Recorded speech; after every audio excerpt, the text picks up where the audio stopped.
This is gonna be a Hello. weird. Oh. Sorry. My bad. Hello, everyone. How you doing? And welcome back to Skye and Evan in the morning.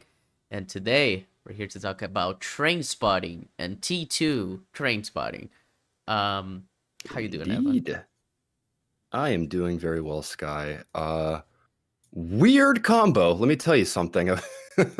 It was interesting watching these like right after each other. I'd meant to watch Trainspotting for so long, but I never got around to it. And even though I'd heard good things, I knew pretty much next to nothing about both of these movies. And it was interesting watching them back to back when it's like 20 the years same apart. original filmmaker. Yeah, and Danny Boyle directing them after like all this time's passed.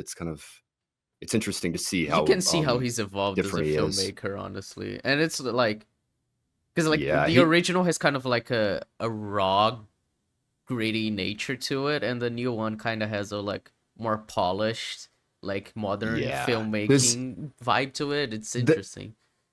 especially with the color use, like man, the shots outdoors with the green, like there's so many like shots in like fields where you just get like grassy fields and like there's just such a strong emphasis. Like Yeah, well, it this shot reminded here me in of T2, Utopia.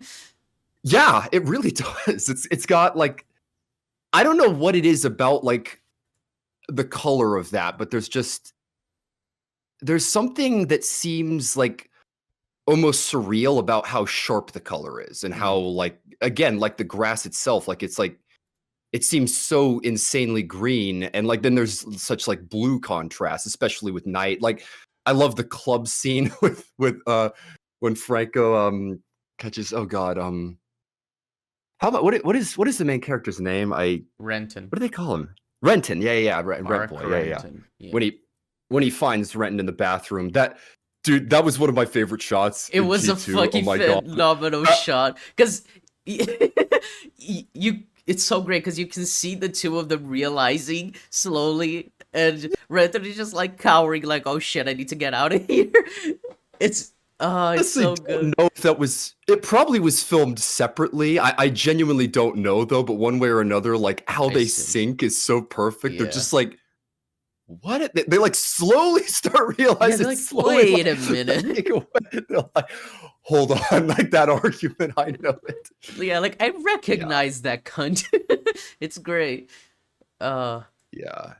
Different stuff, but it's like Danny Boyle's interesting in that regard. I was talking about Steve Jobs before we started the recording, but one of the funniest things about that movie is a choice with the cinematography. He changes film grain or like the I th- yeah, I think it was the film he was using. He had like a different film stock for the stuff from the 80s and then he changed it for the late 80s after that to make it look a little bit crisper. And then the third part of the movie that like the movie's divided into very clear acts. The third act is shot on digital. So the mm, movie like the look of the film like it gets sharper and crisper as it progresses and it almost felt like jumping from like the first part of Steve Jobs to the latter bit because it's just kind of like it just looks crisper and sharper and it's even though they still do try to make T2 look, you know, kind of down to earth and dingy, especially with the sets. Like yeah. it does feel like a sequel to Trainspotting, which I appreciate. It does, yeah. I mean, it's something they that Danny Boyle had planned since 2003, I think, because he wanted to because there was this both movies are based on books, right? First one came out in 93, and then Yeah. there was a sequel called Porno that came out 9 years later, and the Yeah. sequel is based on the sequel, and he wanted to make this Is it movie 9 actually years based after. on the book or I didn't Yeah, I it wasn't is. sure about that. I didn't know it was based on a book and I saw the Yeah. writer what is his name? John Hayes or hold I forgot his name. on. Something John Earthen. Hodge. Yeah. Oh yeah. Um he's worked with Danny Boyle a couple of other times, but yeah, like it's based directly on the book. Yeah. Is I thought yeah, and Porno. I guess it is. I'd have to read them. I'm curious like how much this movie's based on. I think it's like there's a 10-year time jump instead of from Yeah, the it's books, 9 rather years than. because it's the 9-year gap between the books being released. Um, Hmm. the obviously the gap is a lot bigger in the movies because the movie was in production limbo for so long that they only ended up making it in 2016 and it came out in 2017. I honestly think they bridged the gap pretty well. Like just Frank's in jail, and then Rent Boys, like he's tried to turn his life around, and it. Well, it Everyone is. is kind of. Well, it's kind of fascinating because like a big thing about like drug addiction, like in terms of like NA, is they say there's a phrase, nothing changes if nothing changes. And it's kind of hilarious how they use these characters and their addictions to show that they haven't changed after 20 years and they're still the the same people they were 20 years ago. The town may have changed, but it's still the same, like Edinburgh. Like everything about the like both movies is just showing that these characters they changed, but they haven't really changed.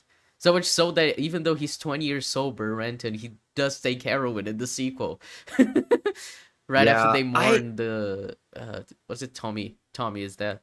Tommy, yeah, yeah, yeah. Which I It's interesting. This might largely be about T2 in terms of how we discuss this, but a frustration I had with T2 was that it doesn't have that sense of like a through line of surrounding drugs. Because honestly, for the most part, like drugs don't really factor into T2's plot. It's not really about that. Whereas like in the original movie, it's Oh all yeah, the about that. second one And is that's kind of tangentially related to drugs.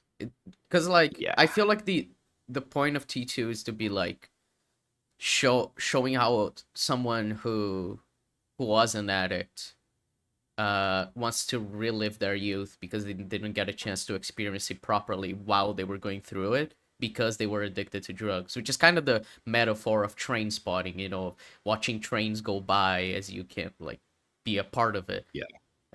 Which is the feeling that a lot of addicts have of just like always being on drugs and seeing life pass you by but not being a part of life itself. So I kind of like that. It was just like the sense of trying to recapture your youth and having that nostalgia for your youth, but you'd never actually experience it. I mean, he even says, Simon, aka Sick Boy, even says like you're a tourist in your own youth, and I really like that line. Like it's basically that Renton is just trying to recapture his youth because his life didn't work out even after he tried to fix his life by stealing the money and moving to Amsterdam. Uh, so he's back to Edinburgh, seeing the same thing this again. So I like that. I mean, I understand it's not as like clearly related to drugs because the first one is a big part of it. It's just Well, drugs in general. But I kind of like the connection that they make in general to them being like addicts. as well as that, like I I appreciate that in bursts, and there's moments where this movie like shines with exactly what you were talking about, that like whole, recapturing your youth, but not being an addict thing. But it doesn't apply to like all the characters, like especially Frank. Like Frank hasn't really changed at all, which Oh like, no, yeah, I he's the that's same. part of the point. He's still trying to hang his friend at the end for fucking $16,000. Like he just never let that go. And it's like obviously he went to prison for it, but still, like he's definitely like the villain of the movie, but it's just that doesn't connect as well to like all of the characters, whereas they had something that connected them in the original movie, which was the drugs and like how insane it was. That's why it could be a little bit more random. Like Yeah, this movie, like I I feel think like that's it's fair. trying to be more introspective. Like the scene that had me dying was No More Catholics Left. Oh my That god, scene is that hilarious. so fucking funny. It starts out and you're wondering if it's gonna be like self-aware cringe and if they're just gonna like fake it till they make it, but it's just so funny when it like that lyric just works and gets the entire crowd going. And he just keeps And then repeating it. He doesn't even try to come up with anything clever. He's just like, yeah, I know, I know this works, and he just keeps repeating. We're Catholics left. oh my god, amazing stuff. And then yeah, the binging with like all the credit cards they stole. It's amazing. Yeah, it That was was hilarious. good. Using the same password for all of them, and some of them it didn't work, but it worked for most of them. Like, oh, that's so smart. It's so funny. I really like that. Yeah. Oh man. Yeah, It's I think the second one is a bit of a lighter movie in a sense, in terms of just like definitely it, the characters, because they're past their addiction. Well, most of them, Spud isn't, but like it seems like they're lighter just in general, because they don't have like that sense of like not being connected to reality. But at the same time, they're heavier because they've gone through so much in their life by that point, and they're all kind of fucked. well, and just yeah, and just in general, they're a lot older. Like it's like you Yeah, can't help but be a little bit less like, immature and just like, yeah, drugging yourself around. Like all of like not all of them are necessarily in the best place, but like they're more like approachable, and that's why like this movie seems more introspective because it's not just, balls to the wall the entire time. yeah. I mean, But yeah, one of my favorite I, lines is when Renton says, "They gave me 30 years, 30 fucking years. If they gave me 2 or 3, I don't know how to pass that away. But 30 years, what am I gonna do with 30 years?" Because of the heart attack that he had, and they put a like a wire or something in his heart. It was just so funny. Like, yeah, Renton as a character, he wouldn't have no clue how to like live the first 30 years to like be sentenced to being alive. I really like that line. yeah, interesting stuff. I kind of want to do get to the original movie, Yeah, I funnily was gonna enough, though, say, because like because about the original. Well, before we get to the original, I have to ask you a question, Evan. Who is your favorite character and why is it Spud? oh, Spud's amazing. It's a lot of movies have that character that almost seems like a kid, like they have like the emotional complexion, like they're just like a softie, and it's like Yeah. that's exactly what Spud is. Just Spud's like And they oh connect man, that in like the second how one do with you? him writing as well, which is just fascinating. Yeah. Like it Oh works really well for him as a character. And I like that. She's just like, hey, you should write it just the way you say it, because people are gonna connect with yeah, it. and And it's like, oh And yeah. he, and even Frank appreciates that. Like he gets pissed with all the stuff about Renton, but like he's still reading what he did, and he's like, "This is No, good." Frank loves it until he doesn't, Yes. until he realizes. Well, he goes back to being Frank. It's like, Yeah. yeah, But I, yeah, the original, Evan. What did you want to talk about? Do you have something specific in mind? I not specifically, but it's just this. We talked about this a little bit with the thing, but there is this sense watching old movies that you get like. There's a sense of like impressiveness when you like look at something and you just know it's authentic. Like I sent these shots to you last night, but seriously, the bar that's just like painted blood red. And then like in the background, like there's the blue. Like I'm guessing that was a set.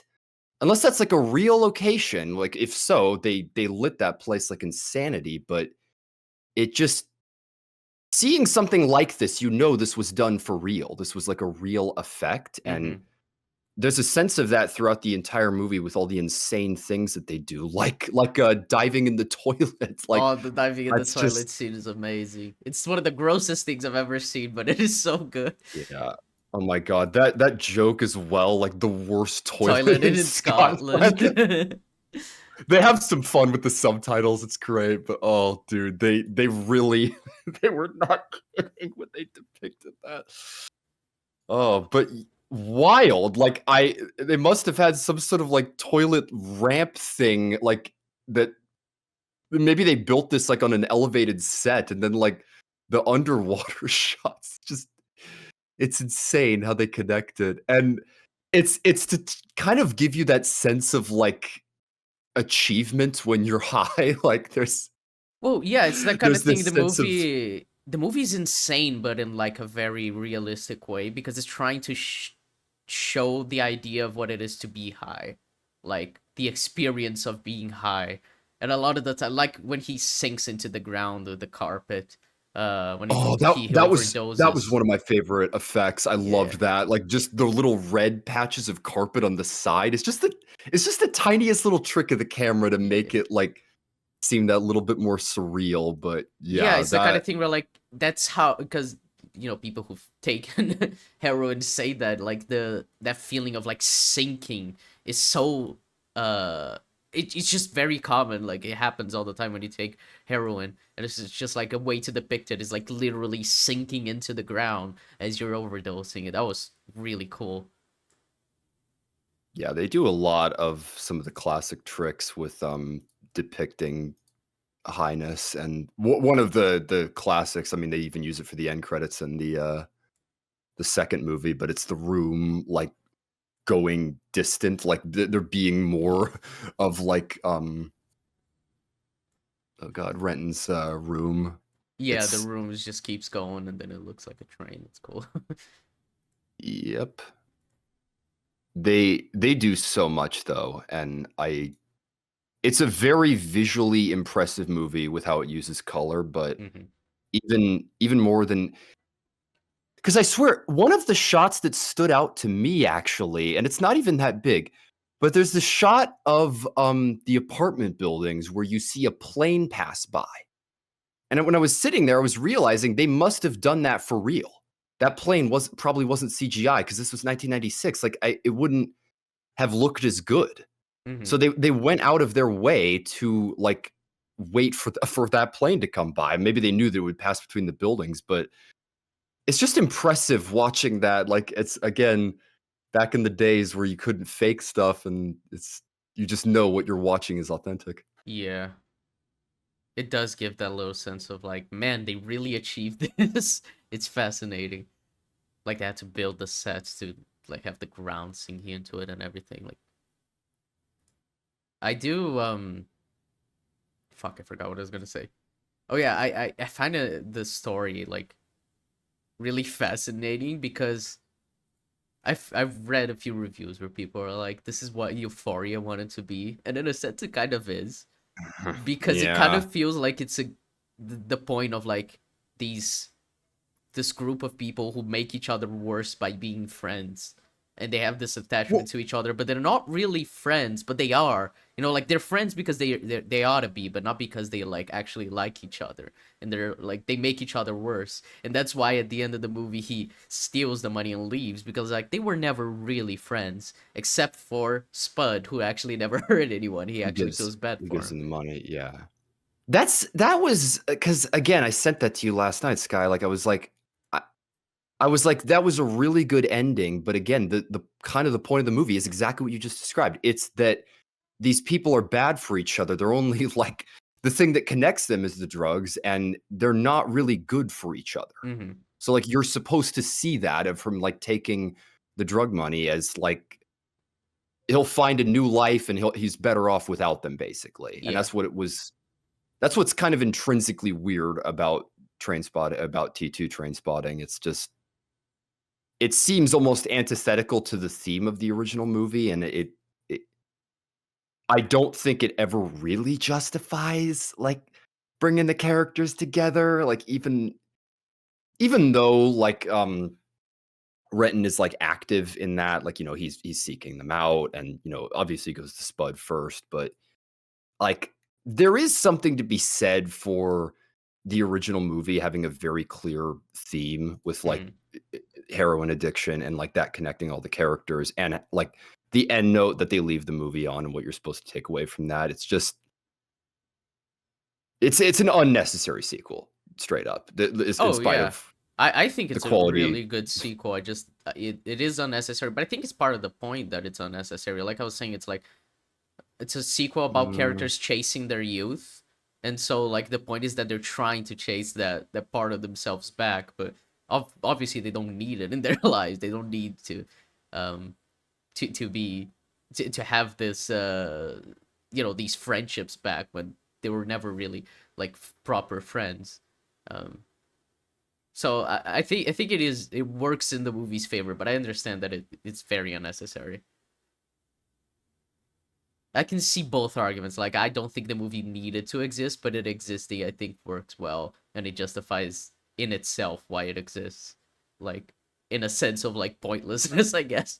That like the point being pointlessness, which we've talked about with other things, that yeah. sometimes it doesn't Well, work, sometimes it does. Well, not to mention, like, the original movie is very random and chaotic. Like, it's not necessarily like they were following up to something with, like, a super complex plot. Like, Yeah. there almost I mean, isn't a there isn't plot a to the plot. original It's just the movie. characters Yeah. going through life for a few years and dealing with heroin addiction. Because like Yeah, you it's can't really trace pretty the plot because it's just like events happening, and then at the end when there's finally a plot, it's just the money, the deal they make, and then he yeah, steals the money, which is like the last 25 minutes. it is interesting to think about, honestly. Like, arguably, the first part of the movie is basically like Renton trying to go cold turkey, and that obviously does not fucking work out. Yeah, And then stuff's kind of random in between because of like either withdrawal or highs, and then that's exactly what you said. It's like he the last part of the movie introduces plot, and it's only for the sake of giving Renton an out. So yeah, that's kind of how life works, doesn't it? Like, life is random, but, like, there are specific things that happen that are almost like the plot of our lives, so yeah. they There's a just specific include moment that where something one. happens, like an opportunity arises, and you take it. Yeah. First, there's an opportunity, and then there's a betrayal. Ah! Da, da, da, da. Yeah, I'm I trying to think the movie is just like so interesting because it I don't know how to say of like it's not a hopeful movie. It's like a very nihilistic movie, the first one especially. Second one feels a bit more like hopeful nihilism, which we talked about before with like everything ever all at yeah. once, that type of thing. And Well, what was the I other think it one that we comes down watched to, that was kind of like that? Maybe uh Godzilla minus one. I remember watching a movie and be like, that's like hopeful nihilism, and that's cool. Um, yeah, it might have been that, actually, yeah. but Yeah, that the I think first one is so nihilistic. Like the end of the movie is just the character saying, "We all suck. Life sucks, and everyone has their own addictions and ways of dealing with life. Some are just like bit more healthy than others, but like everyone lives life through their own addictions, and it's just like down, such a down note to end the movie on. You know, like him smiling and be like, I fucked over my friends and I'm gonna start a new life and it's gonna be as worthless and empty as everyone else's. I mean, most of like the reason why I wouldn't necessarily call it nihilistic is just how funny it is, but it like the comedy is generated by the insane situations that the characters get in, like, not necessarily like how, you know, how well the characters interact, just how insane their lives are, and like how insane the process of watching all of it is. Mm-hmm.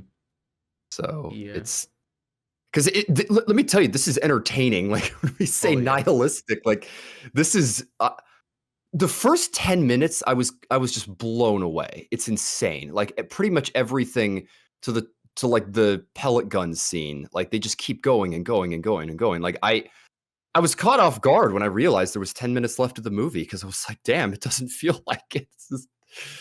It does not waste your time at all. Yeah, and it's So 90 minutes long, thankfully. I always love watching older movies. I'm like, oh my god, it's 90 minutes, thank god. oh yeah, normal length for Yeah, nowadays a movie would be 3 hours long. Um, but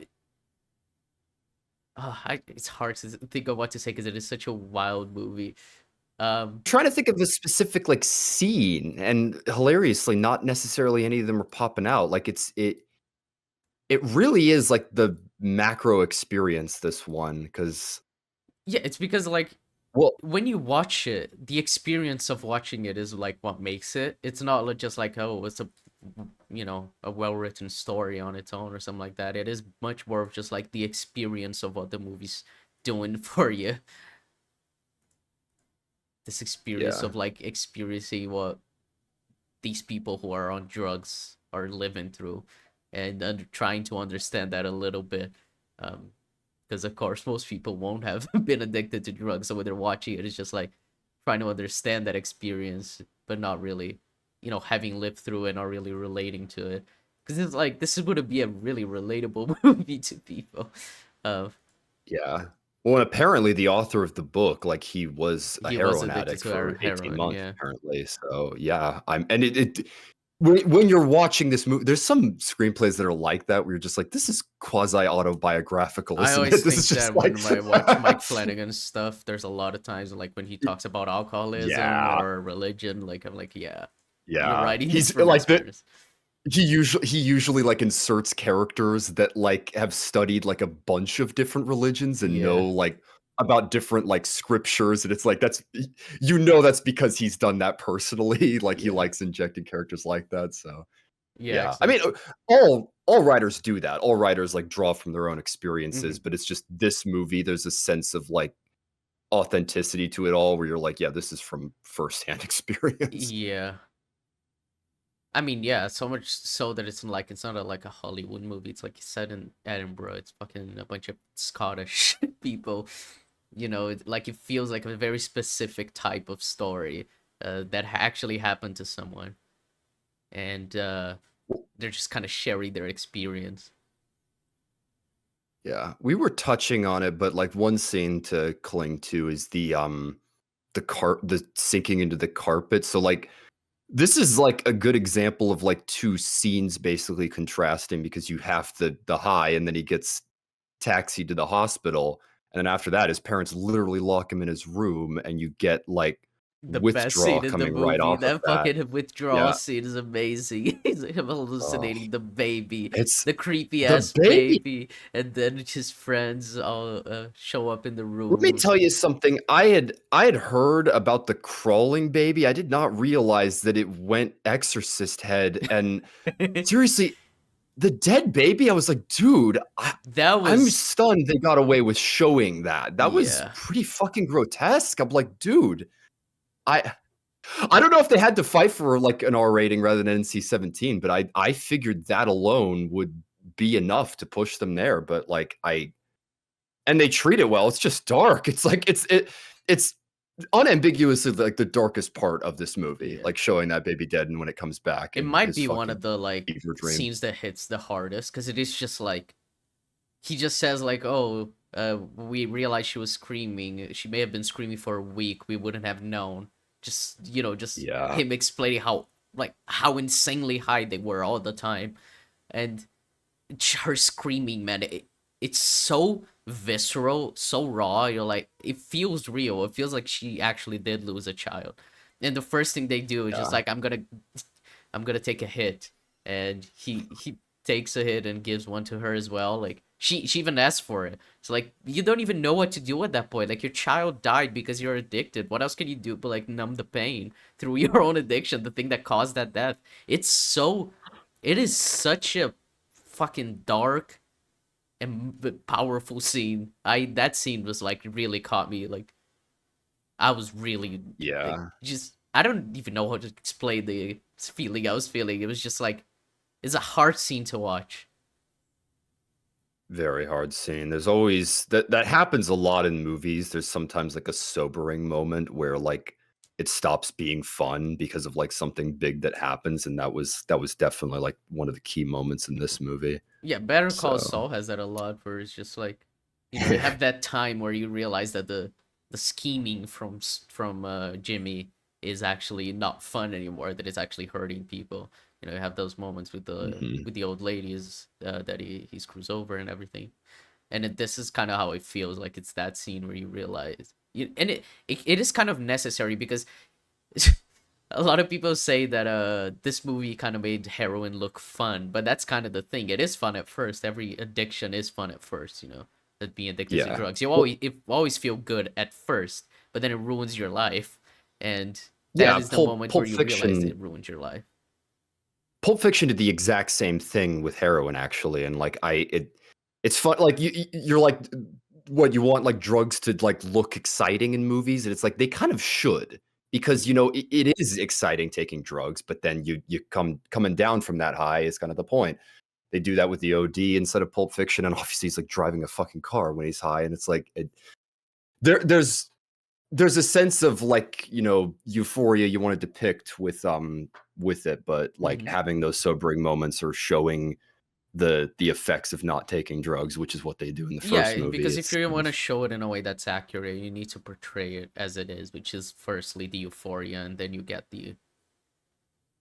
the things it takes away from you, that addiction takes away from you. So it isn't necessary to show both sides, so that people who are going through it like can relate to it and understand it, and realize the cost that it has on their life. That it starts out fun because I was gonna reference Community, but I don't want to spoil it. But there is an episode in Community that kind of talks about this. Um, they use just Interesting. marijuana in it instead of anything too um too dangerous. But when you get I to would like that, to say most community college students aren't shooting up, but no, yeah. who Oh, knows? most college students, at least here where I live, they are on they Well, do like, of weed a course, lot. Yeah. yeah, I'm But just saying, like, shooting up though, or like doing meth is yeah, not no, like no, no. usually that. No, yeah. But But yeah, no, it's just because there's an episode that talks about this and they portray perfectly like the idea that at first you're gonna love it, and then there's you know, the drugs end up changing even though they didn't change. And yeah, that one scene, it is that. It's just the moment where it changes and it's no longer fun. And it is basically, well, it's that, and then when they get caught, um, when they get caught during for the like for street robbing, chase, yeah, yeah, yeah. and then Tommy dies, and then it's just like, he actually tries to stay clean. Um, Renton actually tries to stay clean, because I mean, at that point, you kind of have to, right? You've gone through so much, you kind of have to try to fix your life, and it is so like darkly tragic, like darkly ironic, I guess, that he moves out to London to like start a new life, and then every one of his friends end up like being part of his life again and like derailing it. Um, and they're the ones who end up making him take heroin again. It's when he's testing to see if the heroin's good. So it's just like he tried to escape it and he couldn't. It's whatever we're saying, and it's like what Euphoria tries to show as well, especially with Jules and Rue. But just the idea of like someone who isn't good for you, that you may like them, but that they're not, like, they just aren't good for you. They don't help you, and it's that they're showing. Yeah. It's just, yeah. Season 1 nailed that. Season 2, not so much. Well, yeah, Maybe we could talk about that show one day. Hot damn. I am due a rewatch. I I'm trying to think of other talking points to bounce off of. I love the opening. Seriously, like opening with the Iggy Pop song is fantastic, and it's so funny. The reference. I love Lou Reed as well during the carpet taxi ride. A Perfect Day. Great soundtrack choices, Yeah. and that Oh, was the actually one of my soundtrack is favorite. amazing. That was one of my favorite jokes in T2 is when he puts on the vinyl and like he stops at like the second Lust for Life starts playing. It's just that's a fun little like anti-nostalgia because there is a lot of that in T2. Like, they have him on the car like windshield and it's like, like he does the face. And, like there's direct references to the original movie, but I found that one very funny where it's like it's almost like he's starting up like the excitement of the original movie and then he just takes it off right Yeah, away. it is pretty Um, great. what did you think about some of the member berries in this movie? Like Well, like I I'd said, I say think it's part of the point of the movie, so it didn't bother me. And honestly, because the movie was so much fun to watch, it didn't like I didn't feel like it was taking away from the experience. It wasn't like there wasn't a story besides the member berries.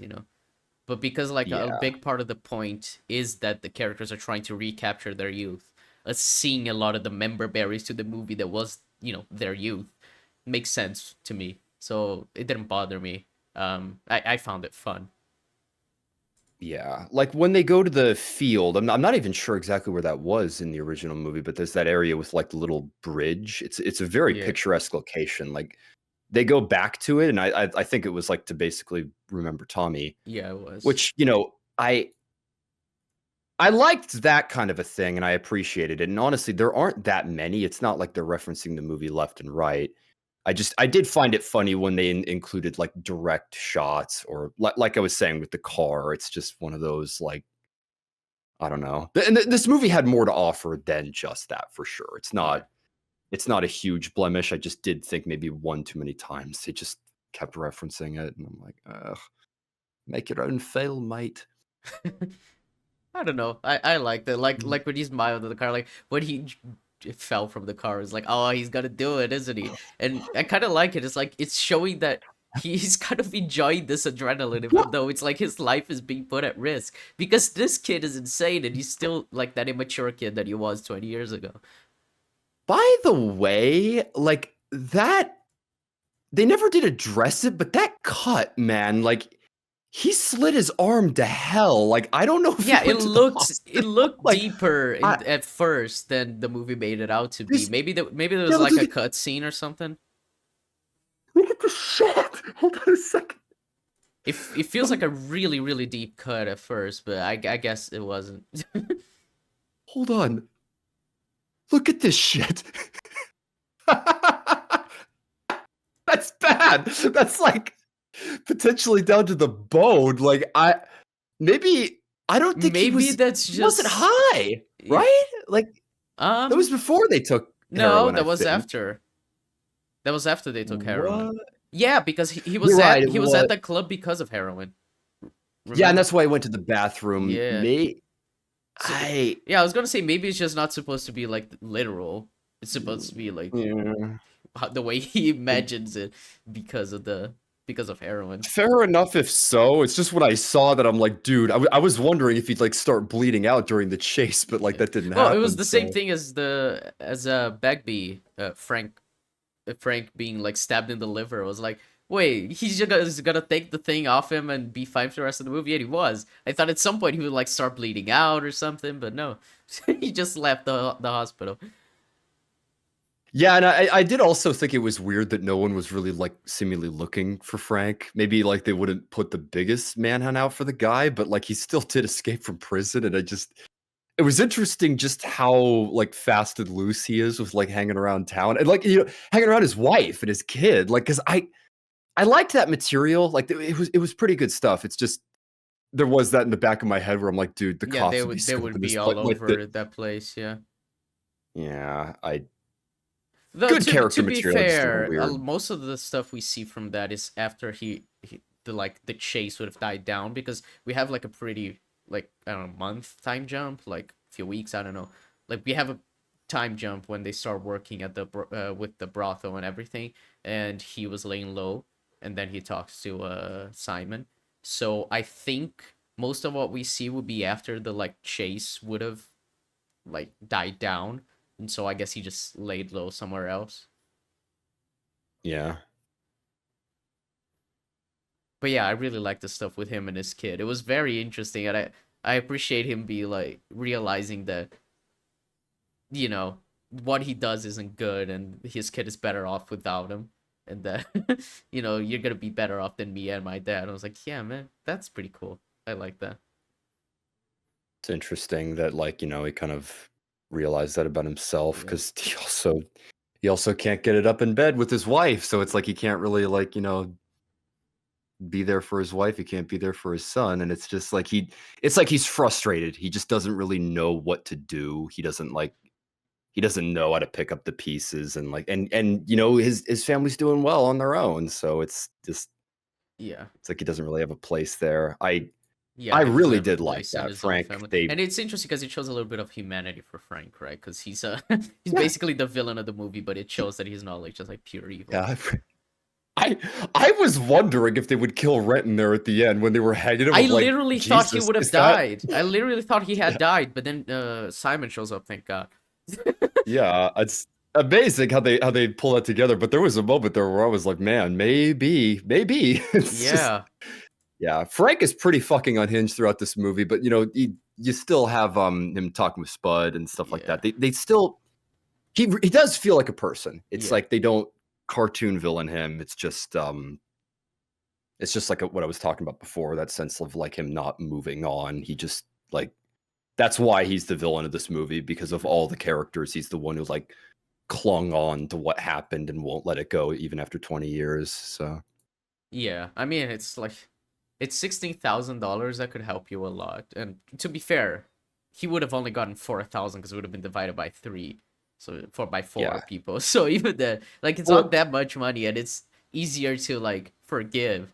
But he doesn't forgive because of the betrayal more so than like the money itself. It's just what it represents. It's just betraying a friend.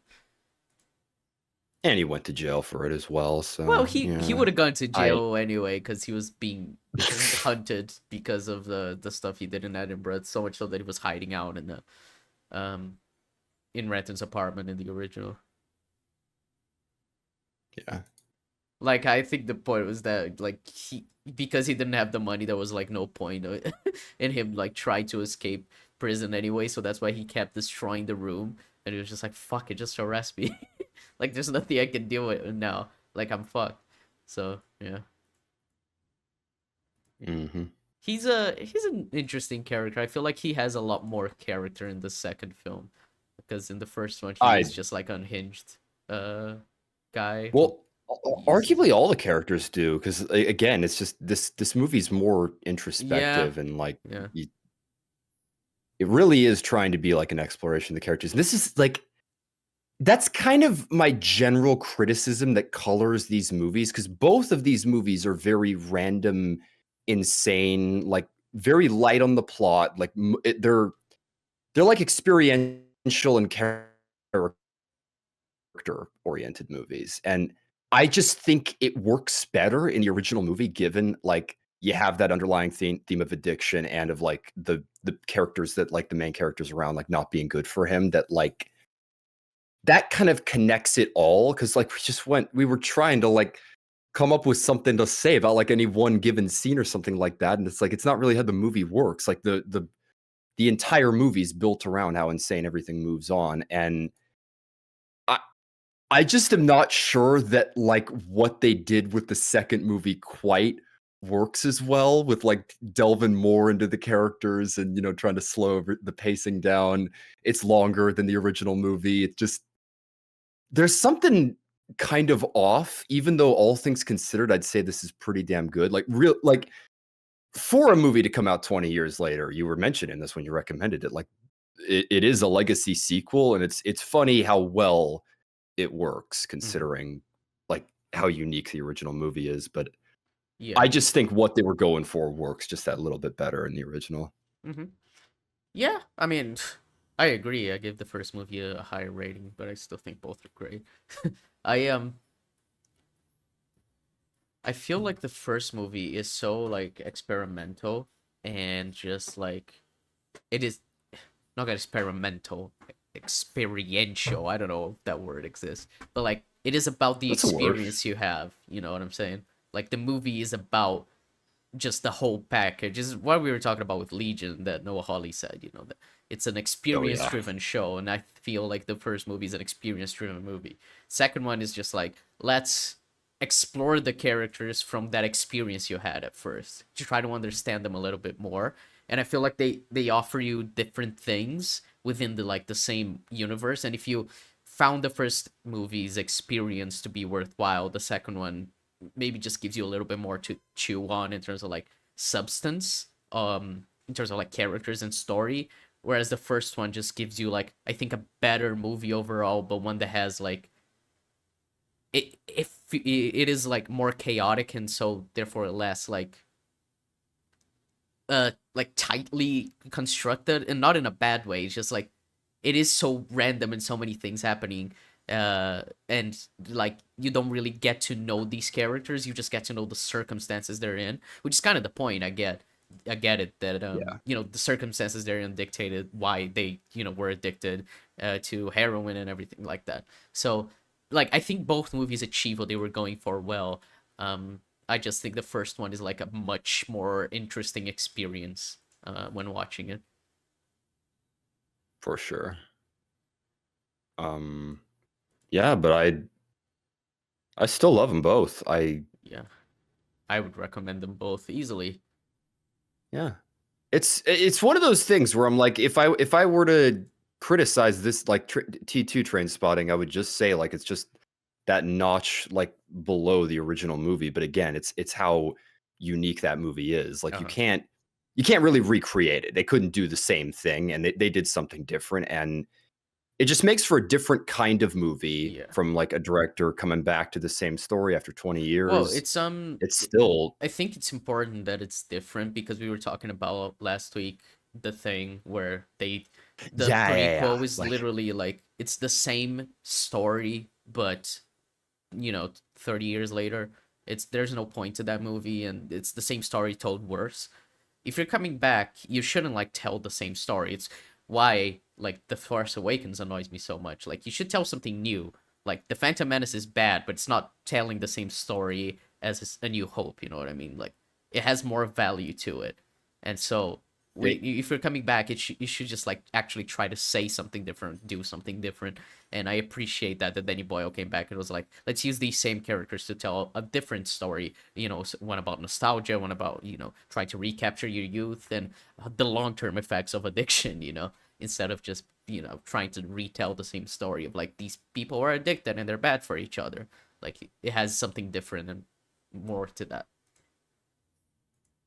there is something to come back to with this movie, and it's way better than like The Thing in terms of adding to the world and especially the characters. Like if you were starved of that, the original movie, and you wanted like the movie to focus more on the characters, then like this, you might even prefer this to the Yeah. original. So Yeah, it's it, it's why I think it's worthwhile to watch both because you get the best of like both worlds. You get one movie that is way more about the yeah. experience and one that is way more about the characters. And so, if you really liked what you saw from the characters in the first one, you want to, understand more about them. The second one's for you. So it just works really well together as a double feature. I think it's a worthy sequel. I think it genuinely just like it did pretty well the job it was trying to do. And if you like the first one, the second one is definitely worth checking out.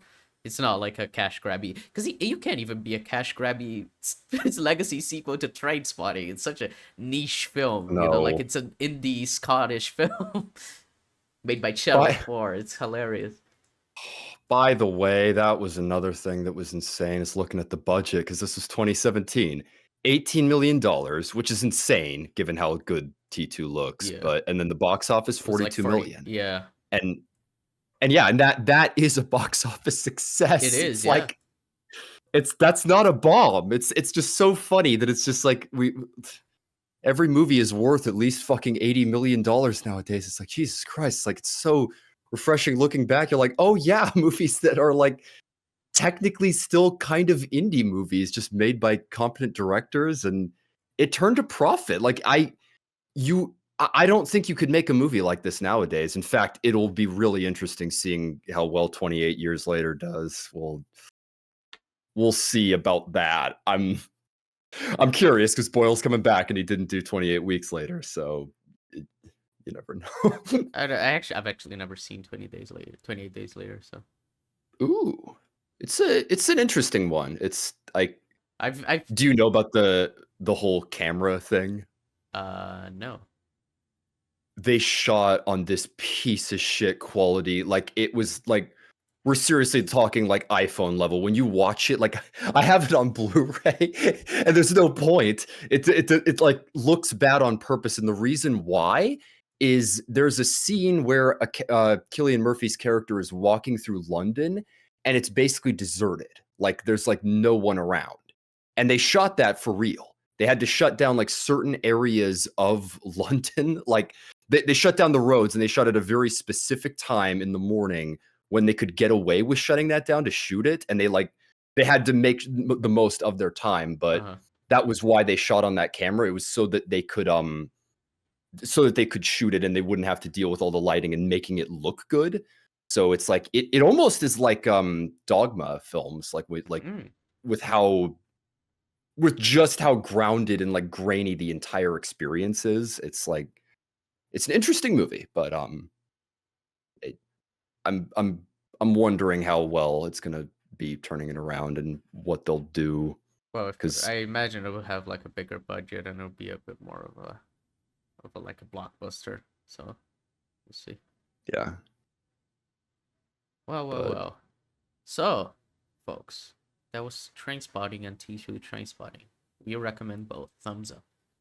And Would recommend, yeah, seriously, and go, and man, as someone that is not went into this blind, like go into it blind. I'm telling you, just yeah, let the movie surprise you. I I knew mean, damn near nothing say about this both at these the end of movies. the episode where we spoiled the entire movie, may not. Yeah, I get Yeah, like we just spoiled everything. Watch Trainspotting. Don't spoil anything.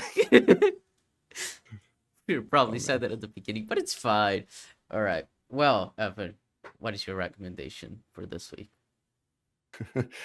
I'll keep it simple. The one that I was thinking of before. I am going with Pandora's Box. It is a Ooh.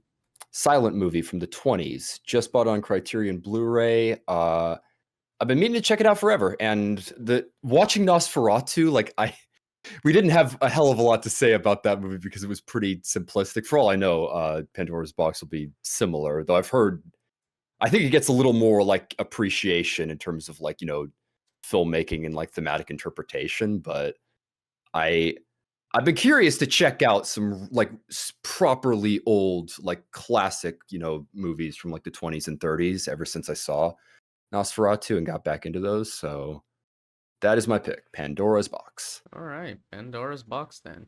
Interesting. I was not expecting a 1920 movie. Might There's a lot that I've been looking back on, man. Like ever since I watched that, I was like, man, I need to watch some like really old stuff, like from like before like the studio stuff like took over. Yeah, Yeah. All right. Well, then we'll be back next week with Pandora's Box, folks. Thank you for watching. indeed. Oh boy. Bye bye.